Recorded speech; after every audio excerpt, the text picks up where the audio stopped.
So finally कल की 2898 movie आ गई, जिसके बाद ही लोगों में आ चुका है दम। और हाँ, इंडियन मूवी में आएगा रिवॉल्यूशन। एंड हाँ, ये बात भी बता दूं कि मूवी में दम है अपने सिनेमैटिक यूनिवर्स को खड़ा करने का। मूवी में दम है महाभारत के रेफरेंसेस को इतने अच्छे से यूज करने का, ताकि लोग कह रहे हैं कि कल की पार्ट 2 में क्या होगा और अनसुलझे जो रहस्य हैं इस मूवी के अंदर, उनको सुलझाने वाला है कौन। तो फिकर नॉट, मैं हूं ना, जहाँ पे तुम्हें एक्सप्लेन करूंगा कि आखिर प्रोजेक्ट के क्या है जो कि सक्सेसफुल हो चुका है मूवी के अंदर, जिसकी वजह से यास्किन ने उठा लिया है गांडीव अस्त्र को, यहाँ पे भैरवा ने भी उठा लिया है विजय अस्त्र को, लेकिन शॉर्ट टाइम की वजह से वो बन चुका है वापस से भैरवा एंड ले जा चुका है सुमिटी को। तो क्या पार्ट 2 के अंदर हमें ये दिखाया जाएगा कि भैरवा वापस से अधर्म के साइड में चला गया है? आगे क्या क्या होने वाला है मैं तुम्हें सब कुछ बताऊंगा, वो भी विस्तार में। लेकिन इससे पहले हमें जानना होगा कि कली की हिस्ट्री क्या है, या फिर यूं कहूं कि कलयुग की हिस्ट्री क्या है, और इन सब की शुरुआत हुई कहां से। तो यार, इन सब की शुरुआत होती है समुद्र मंथन के टाइम से, जो कि देवता और असुरों द्वारा किया जा रहा था, जिसमें से निकला विष एंड उसकी कुछ बूंदों से ही कलयुग का हो गया दी एंड। लेकिन जैसे ही निकला उसमें से अमृत, जिसकी वजह से कली की कॉन्शियसनेस भी जिंदा हो गई। एंड हाँ, याद रखना मैंने कॉन्शियसनेस बोला है, जो कि तब तक पृथ्वी में एंटर नहीं करती जब तक अपना द्वापर युग चल रहा था, वो भी श्री कृष्णा के साथ। लेकिन कलयुग ने भी खेले एक ऐसी चाल जिसकी वजह से शुरू हो गई एक ऐसी युद्ध की शुरुआत जिसे कहते हैं महाभारत। ये युद्ध था धर्म वर्सेस अधर्म के बीच में, ये युद्ध था रथियों और महारथियों के बीच में, ये युद्ध था जिसमें बहुतों ने अन्याय भी किया, ये युद्ध था नियम का जिसमें नियम का कोई किसी ने पालन ही नहीं किया। एंड जब ऐसा कुछ हुआ तो शुरुआत हो गई द्वापर युग के अंत की एंड शुरुआत हो गई कलयुग की। लेकिन इसी युद्ध के बीच में शुरू होने वाला था कुछ ऐसा जो कि अश्वत्थामा के दर्दनाक सफर को या फिर चिरंजीवी वाले सफर को कंफर्म कर दिया। तो हुआ कुछ ऐसा कि अश्वत्थामा नाम का एक हाथी मारा गया युद्ध के दौरान, महाभारत के दौरान, जहाँ पे गुरु द्रोणाचार्य को ऐसा लगा कि अश्वत्थामा उनका बेटा मारा गया। एंड इस चीज को जब उन्होंने कंफर्म किया राजा युधिष्ठिर से, जो कि कभी भी झूठ नहीं बोलते थे, तो उन्होंने अर्ध सत्य बोल दिया कि हाँ, अश्वत्थामा मारा गया, जहाँ पे गुरु द्रोण को लगा कि उनका बेटा मर गया। एंड इसी वजह से उन्होंने भी हार मान ली। एंड जब महाभारत का युद्ध खत्म हुआ तब अश्वत्थामा ने ठान लिया कि वो लेगा बदला पांडवों से अपने पिता की मृत्यु की। एंड चल दिए आधी रात्रि या फिर रात्रि में ही पांडवों को मारने के लिए। लेकिन गलती से वो मार देते हैं पांडवों के 5 पुत्रों को। एंड लेकिन इतना ही नहीं, बल्कि आह्वान करते हैं ब्रह्मास्त्र का पांडवों के आखिरी वंशज को मारने के लिए, जो कि अभी जन्मा भी नहीं है। एंड तभी आ जाते हैं श्री कृष्णा, जो कि उस अजन्मे बच्चे को बचा लेते हैं ब्रह्मास्त्र से। दे देते हैं अश्वत्थामा को एक श्राप कि हे अश्वत्थामा, मैं तुमसे छीन रहा हूँ तुम्हारी मणि, जिसकी वजह से तुम्हारी बॉडी हो जाएगी छड़ी छड़ी, जिसकी वजह से तुम्हें होगा एक असहनीय दर्द जो कि कभी भरेगा ही नहीं। एंड तुम मृत्यु के लिए गिड़गिड़ाओगे, लेकिन मृत्यु तुम्हें कभी आएगी ही नहीं। लेकिन तुरंत ही अश्वत्थामा ने श्री कृष्ण से माफी मांगी और गिड़गिड़ाते हुए पूछा कि हे केशव, क्या इस श्राप का कोई तोड़ है? तब केशव यानी कि श्री कृष्ण बोलते हैं कि हाँ, बिल्कुल है। जिस तरह से तुमने एक अजन्मे बच्चे को मारने की कोशिश करी, वैसे ही ठीक तुम्हें फ्यूचर में एक अजन्मे बच्चे को बचाना होगा, जो कि स्वयं मैं ही होगा। और इसका संकेत ये होगा कि जब सांस लेने लायक हवा नहीं होगी और गंगा में एक बूंद पानी नहीं होगा, तो समझ लेना कि मैं प्रकट हो चुका हूँ और तुम्हारी शिव मणि भी तुमको वापस मिल जाएगी। एंड इस संकेत को पाकर यहाँ से शुरू हो जाती है अश्वत्थामा की एक दर्दनाक जर्नी, जो कि अब वो बहुत कुछ देखने वाले हैं। लेकिन इसके ठीक बाद ही द्वापर युग का समाप्ति होती है श्री कृष्ण जी के साथ ही, एंड शुरुआत होती है कलयुग की, जिसको पहली बार देखते हैं राजा परीक्षित। एंड वो बोल देते हैं कि तुम काइंड ऑफ 5 जगहों पे जा सकते हो, जिनमें से एक गोल्ड भी है। एंड राजा परीक्षित ही भूल जाते हैं कि उनका सिंहासन और उनका रथ भी गोल्ड का है, जिसकी वजह से वो भी कलयुग की प्रभाव में आ जाते हैं। एंड काइंड ऑफ ऐसा कहा भी जाता है कि हर पल पल में जिसके पास पावर गई है तो वो करप्ट हो गया, क्योंकि उसमें कलयुग का प्रभाव आ चुका है। इसको देखते तो हैं अपने अश्वत्थामा, जहाँ पे लड़ाई चल रही है, इंसान अपने आप में ही लड़ा जा रहा है, लेकिन कभी भी इस चीज में इंटरफेयर नहीं करते, क्योंकि वो उनको पता है कि अगर वो इंटरफेयर करेंगे और इसमें अगर चोट वोट खा गए तो वो ना कभी भरने वाली है, और अगर उनको मृत्यु भी चाहिए तो उनको मृत्यु भी नहीं मिलने वाली। तो यार, इसीलिए वो कहते हैं कि जब मेरी लड़ाई आएगी तब मैं लड़ूंगा, अभी जो चल रहा है चलने दो। एंड इसी बीच में शुरुआत होने वाली होती है एक ऐसे युग की जिसे कहते हैं डिस्टोपियन दुनिया, जिसकी शुरुआत कोई और नहीं बल्कि सुप्रीम यास्किन खुद ही करता है। वो क्या करता है कि वो एक बहुत बड़ी लड़ाई लड़ता है, जिसमें वो जीत भी जाता है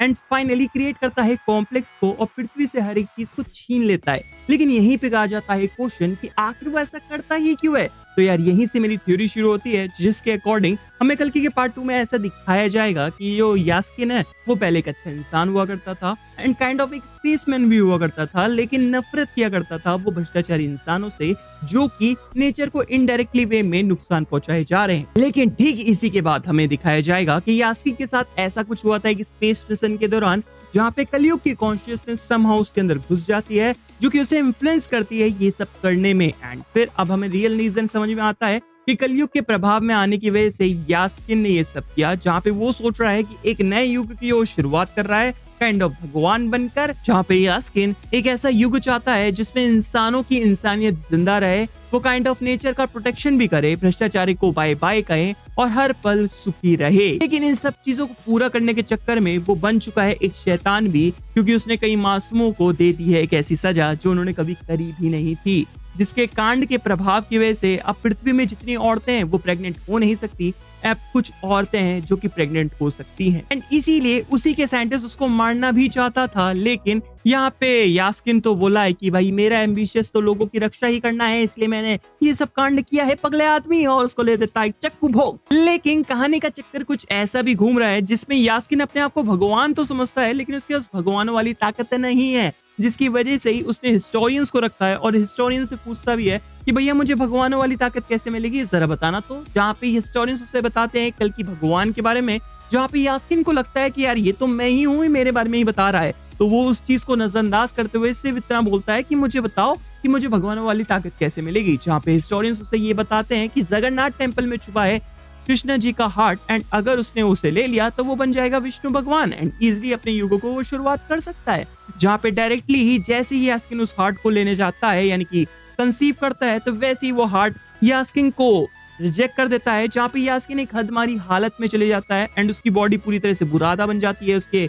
दिमाग में एक टाइप से क्रैक जैसा आ जाता है एंड वो काइंड ऑफ मरने ही वाला होता है, लेकिन कलयुग की कॉन्शियसनेस की वजह से एंड मशीनों की सहायता की वजह से यास्किन को जिंदा रखा जाता है, जहाँ पे कई लोगों की बलिदानी दी भी जाती है, जहाँ पे यास्किन इसी वजह से मूवी के अंदर भी कहता है कि उसने मृत्यु को इतना ज्यादा बलिदान दे दिया है कि मृत्यु उसका कुछ बिगाड़ ही नहीं सकती। एंड यार यहीं से शुरुआत होती है प्रोजेक्ट की जो कि असल में प्रोजेक्ट कल की ही है, जिसमें यास्किन अपने आप को कल की भगवान ही समझता है एंड कृष्णा जी की हार्ट की मदद से कल की भगवान वाली ताकत भी चाहता है, जिसकी वजह से वो अपने युग को जल्द से जल्द शुरू करना चाहता है इजिली ढंग से। एंड इसी प्रोजेक्ट को सक्सेसफुल करने के लिए वो काइंड ऑफ एक मशीन बनाता है, जिसमें वो करता ही है कि काशी शहर में जितनी भी औरतें हैं जो कि प्रेग्नेंट हो सकती हैं उन सबको कॉम्प्लेक्स के अंदर लेकर आता है, कृष्णा जी की हार्ट की वजह से उनको प्रेग्नेंट करता है। जैसे ही उन औरतों के 100 डेज कंप्लीट होते हैं प्रेगनेंसी के, तो वो उस मशीन में उनको डाल लेता है और उनसे जो सीरम मिलता है वो अपने अंदर इजेक्ट कर लेता है, ताकि वो अपनी बॉडी को रिकवर कर सके या फिर कृष्णा जी की शक्तियों को भी ले सके, धीमे धीमे ही सही। लेकिन अब उसे तलाश है एक ऐसी औरत की जो कि 150 डेज तक प्रेग्नेंट हुई हो, एंड इसीलिए कॉम्प्लेक्स वाले अब क्या करते हैं कि जो लड़कियां प्रेग्नेंट हो सकती हैं और जो लड़कियां प्रेग्नेंट नहीं हो सकती उन सब पर ही एक्सपेरिमेंट करना चालू कर देते हैं, जहाँ पे वो फाइनली सक्सेसफुल भी हो जाते हैं। जहाँ पे एक औरत ऐसी निकलती है जो कि 150 डेज तक प्रेग्नेंट हो चुकी थी। लेकिन कहानी में आ जाता है ट्विस्ट कि जिस औरत पर एक्सपेरिमेंट होना है, जिसका नाम सुमेटी है, वो जैसे ही एक बूंद सीरम देती है वैसे ही वो वहां से भाग जाती है एंड समहाउ मिल जाती है रिबल्स वालों को, जो कि उसे सेफली शंभाला ले जाना चाहते हैं। जहाँ पे इसी बीच में बाउंटी हंटर्स पीछे लग जाते हैं एंड रिवील होता है अश्वत्थामा, जो कि कल की भगवान की माता को देखकर उनको नमस्ते करते हैं और तुरंत ही उनकी रक्षा करने के लिए तत्पर खड़े हो जाते हैं एंड सेफली पहुंचाते हैं शंभाला पे, जहाँ पे अब शंभाला को अपनी माता यानी कल की माता की रक्षा करने के लिए कॉम्प्लेक्स वालों से लड़ना पड़ेगा। जहाँ इसी बीच में शंभाला नष्ट हो जाता है एंड रिवील होता है कि यहाँ पे भैरवा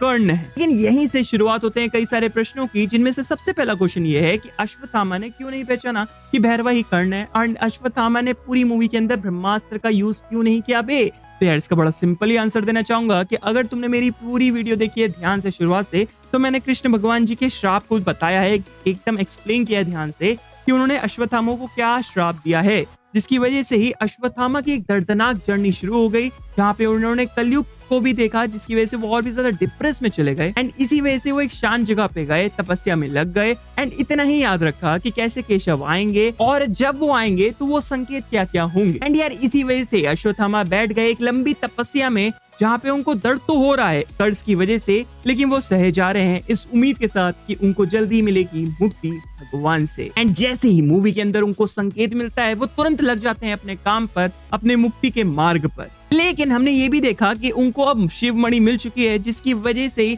उनको महाभारत की यादें भी उनको याद आ रही हैं, साथ ही शायद उनको धीमे धीमे तक पार्ट 2 में सब कुछ याद आ भी जाएगा, जहाँ पे उनको अब ब्रह्मास्त्र का भी ज्ञान याद आ जाएगा, जो कि वो देंगे भगवान कल्कि को। एंड यहाँ पे भगवान कल्कि फिर लास्ट में उसे यूज करेंगे कलयुग के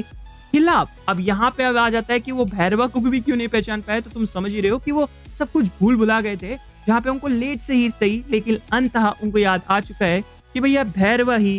कर्ण है। एंड अब आ जाता है यार दूसरा क्वेश्चन, जिसके अकॉर्डिंग ये पूछा जा रहा है कि भैया लास्ट मोमेंट में ऐसा क्या हुआ जिसकी वजह से भैरवा कर्ण बन गया, क्योंकि मूवी का फर्स्ट हाफ पूरी तरह से कर्ण को एज अ काल भैरव रिप्रेजेंट कर रहा था, लेकिन लास्ट मोमेंट में सब हो चुके रह गए। तो यार देखो, मैं तुम्हें बता दूं कि जो लास्ट मोमेंट में हुआ इसकी वजह से ही ये पूरी मूवी फिक्शनल मूवी बन गई। एंड मैं तुम्हें बता दूं कि इस मूवी को रिप्रेजेंट कभी किया ही नहीं गया, पुराणों को पढ़कर ही बनाई गई है। ये एक फिक्शनल स्टोरी है, तो इसीलिए यहाँ पे भैरवा को भी डाल दिया गया है, जो कि रेफरेंसेस महाभारत से ही लिया गया है। क्योंकि ऐसा कहा जाता है कि महाभारत समय में श्री कृष्ण ने कर्ण को सारा सत्य बताया, जहाँ पे वो चाहते भी ये थे कि कर्ण धर्म के साइड जाए, ना कि अधर्म के साइड। लेकिन कर्ण कहते हैं कि वो अपने दोस्त का साथ नहीं छोड़ सकते, इसीलिए वो अधर्म की साइड से लड़ते हैं, जिसकी सजा उनको मिलती तो है। लेकिन फाइनली अब कलयुग आ चुका है, जहाँ पे अब कल्कि भगवान अश्वत्थामा की मदद से कर्ण को वापस से धर्म में लाना चाहते हैं। यहाँ पे शायद अब ऐसा होगा कि कर्ण सारथी बनेंगे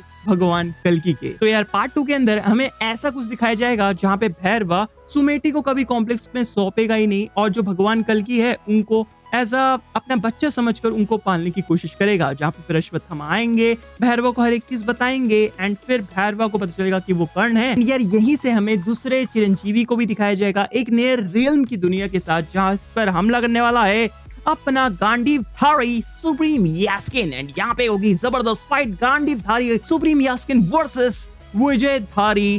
कर्ण के साथ। तो यार ये थी मेरी वीडियो, जिसके अंदर मैंने तुम्हें बता दिया कि पार्ट 2 के अंदर हमें कली की क्या हिस्ट्री दिखाई जाएगी, पार्ट 2 के अंदर हम क्या assumptions लगा सकते हैं, प्लस यहाँ पे अश्वत्थामा ने अपनी शक्तियों यानी कि अपने ब्रह्मास्त्र का क्यों नहीं यूज किया, वो भैरवा एज अ कर्ण है क्यों नहीं याद कर पाए, और कैसे भैरवा ही कर्ण है, ये चीज भी मैं तुम्हें इस वीडियो में बता चुका हूँ। तो अगर तुम्हें जरा सा भी लगा हो कि वीडियो अच्छी बनी है तो इस वीडियो को लाइक करना, नहीं पसंद आई तो डिसलाइक भी कर सकते हो। अगर तुम्हें ऐसी थ्योरीज और भी सुनना चाहते हो शॉर्ट्स के माध्यम से या फिर लंबी वीडियो से, तो मेरे चैनल शानो एक्सप्लेनिंग को सब्सक्राइब कर सकते हो, जहाँ पे हम बात करते हैं थ्योरीज के ऊपर। तो यार प्लीज इस चैनल को सब्सक्राइब जरूर करो थ्योरीज को सुनने के लिए। एंड हाँ, अगर तुम्हें कुछ कहना है तो प्लीज मुझसे पर्सनली भी चैट कर सकते हो शानो एक्सप्लेन को, जहाँ पे इंस्टाग्राम पे मेरा एक चैनल है, डिस्क्रिप्शन में लिंक भी है। एंड अगर तुम्हें कुछ अपनी थ्योरीज बकनी है तो कमेंट बॉक्स जिंदाबाद तो लिखो जय श्री राम।